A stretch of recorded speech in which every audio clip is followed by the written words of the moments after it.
Assalamualaikum warahmatullahi wabarakatuh. Alhamdulillahirabbil alamin, nabiyyi nasta'in ila amri dunya waddin. Wassalatu wassalamu ala asrafil anbiya'i wal mursalin wa ala alihi wa ashabihi rasulillah ajma'in. Asyhadu an la ilaha illallah wahdahu la syarika lahu wa asyhadu anna Muhammadan abduhu wa rasuluh la nabiyya wa la rasula ba'dah. Baik yang saya hormati Ibu dosen, Ibu Novitayanti MPD. Baik teman-teman sekalian, perkenalkan nama saya Ridho Boni, NIM 2204010114. Saya prodi PAI BP22 dan pada kali ini saya akan menganalisis jurnal yang mana pada kali ini saya mengambil judul Hakikat Pembelajaran Al-Quran Hadis. Langsung saja. Pembelajaran Al-Quran Hadis memiliki hakikat dan prinsip-prinsip tertentu yang menjadi landasan untuk memahami, mengajarkan, dan mengamalkannya. Dan berikut ini adalah penjelasan tentang hakikat dan prinsip-prinsip pembelajaran Al-Quran Hadis. 1. Proses transformasi ilmu dan nilai-nilai Islam. Al-Quran Hadis bertujuan untuk mentransfer ilmu, pengetahuan yang bersumber dari wahyu Allah SWT, yaitu Al-Quran, dan sunnah Rasulullah SAW, yaitu hadis. Proses ini tidak hanya bertujuan untuk memahami teks secara literal, tetapi juga untuk menginternalisasi nilai-nilai Islam dalam kehidupan sehari-hari. Yang kedua itunya menyelaraskan akal dan wahyu. Pembelajaran Al-Quran Hadis ini menekankan keseimbangan antara penggunaan akal atau rasio dan wahyu. Akal digunakan untuk memahami kandungan teks, sedangkan wahyu menjadi pedoman utama untuk kehidupan kita di dunia ini. Yang ketiga itu yang membentuk akhlak mulia. Hakikat utama pembelajaran Al-Quran Hadis ini adalah membentuk manusia berakhlak mulia atau berakhlakul karimah. Al-Quran dan Hadis adalah sumber utama dalam membangun karakter yang islami, yang baik, yang membentuk akhlak yang mulia. Yang keempat itu yang menanamkan keimanan dan ketakwaan. Pembelajaran ini bertujuan untuk menanamkan keimanan kepada Allah SWT dan memupuk ketakwaan sehingga peserta didik dapat menjalankan ajaran Islam dengan baik dan benar. Dan yang kelima itunya proses berkelanjutan. Pembelajaran Al-Quran Hadis adalah proses yang berkesinambungan. Pemahaman terhadap Al-Quran dan Hadis berkembang sesuai dengan tingkat pendidikan, usia, dan pengalaman individu. Selanjutnya itunya prinsip-prinsip pembelajaran Al-Quran Hadis. 1. Berorientasi pada nilai-nilai ilahiyah, yang mana pembelajaran Al-Quran Hadis ini harus berlandaskan pada ajaran Islam yang bersumber dari wahyu Allah SWT dan sunnah Rasulullah SAW. Tujuannya yaitunya untuk mendekatkan diri kita kepada Allah SWT dan memahami perintahnya.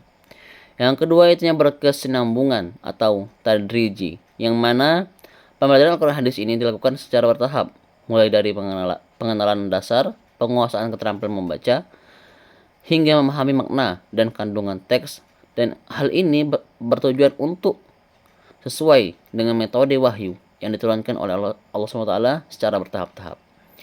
Yang ketiga yaitunya kontekstual dan aktual.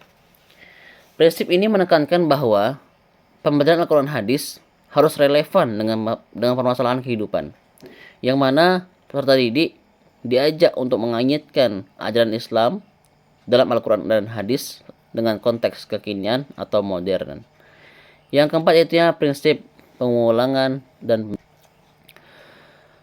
pembelajaran Al-Quran Hadis membutuhkan pengulangan dan pembiasaan agar tercipta pemahaman yang mendalam dan terbentuk kebiasaan positif seperti membaca Al-Quran dan mengamalkan sunnah-sunnah Rasulullah SAW. Yang kelima yaitu keseimbangan antara kognitif, afektif, dan psikomotorik. Yaitunya proses pembelajaran ini tidak hanya fokus pada aspek kognitif atau pengetahuan, tetapi juga pada aspek afektif, sikap dan nilai-nilai, serta psikomotorik atau keterampilan. Contohnya, selain memahami isi Al-Quran, peserta didik juga harus mampu membaca dan mengamalkannya. Yang keenam itu berorientasi pada akhlak. Pembelajaran Al-Quran Hadis ini bertujuan membentuk perilaku mulia sesuai dengan ajaran Islam, seperti kejujuran, kesabaran, dan kasih sayang. Yang ketujuh yaitu prinsip ibadah. Al-Quran hadis ini tujuannya itu dipandang sebagai bagian dari aktivitas ibadah. Semua proses belajar mengajar dilakukan dengan niat untuk mendapatkan ridha Allah SWT. Yang kedelapan yaitunya menggunakan metode yang beragam. Dalam pembelajaran Al-Quran hadis, digunakan metode seperti talaki, yaitunya metode tatap muka langsung untuk membaca dan menghafal. Dan juga ceramah dan juga diskusi dan tafsir. Metode ini disesuaikan dengan kebutuhan peserta didik. Yang kesembilan yaitunya prinsip pemahaman dan pengalaman. Pembelajaran Al-Quran hadis ini tidak hanya bertujuan untuk memahami kandungan Al-Quran hadis tersebut, tetapi juga mendorong pengamalan nilai-nilai dalam kehidupan sehari-hari. Yang terakhir yaitu yang ke-10, keterpaduan atau integratif. Al-Quran hadis ini harus terintegrasi dengan ilmu pengetahuan lain, sehingga Islam tidak dipandang dengan hanya bersifat ritual, tetapi juga mencakup aspek sosial, budaya, sains, dan teknologi. Kesimpulannya yaitunya hakikat dan prinsip Al-Quran hadis ini menekankan pentingnya memahami, menginternalisasi, dan mengamalkan ajaran Islam dalam kehidupan dengan pendekatan yang terstruktur dan berkesinambungan. Dan ini Al-Quran hadis ini juga diharapkan dapat menciptakan generasi muslim yang tidak hanya cerdas secara intelektual, tetapi juga memiliki akhlak mulia dan keimanan yang kuat. Mungkin sekian, kurang lebihnya saya mohon maaf. Wassalamualaikum warahmatullahi wabarakatuh.